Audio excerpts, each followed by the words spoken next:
So here's how you can subscribe the iCloud account on the iPhone. Let me explain all of the possible things you might have in mind.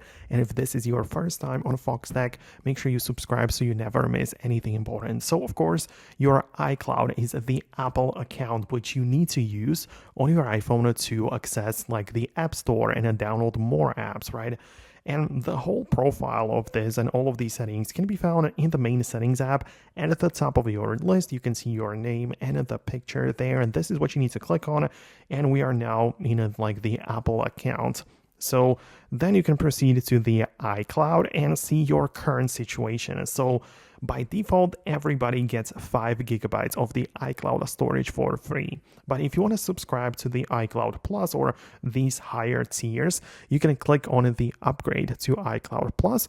It's going to ask you which option you want to go with. So you can see that we have like a couple of them available, right? And you just have to go through it and just confirm the one you want to get.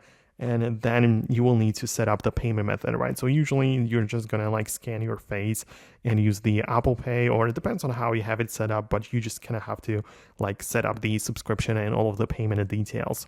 And this just means that your storage for iCloud will be upgraded. You will no longer have the 5 gigabytes, but you'll have like 50 or more, right?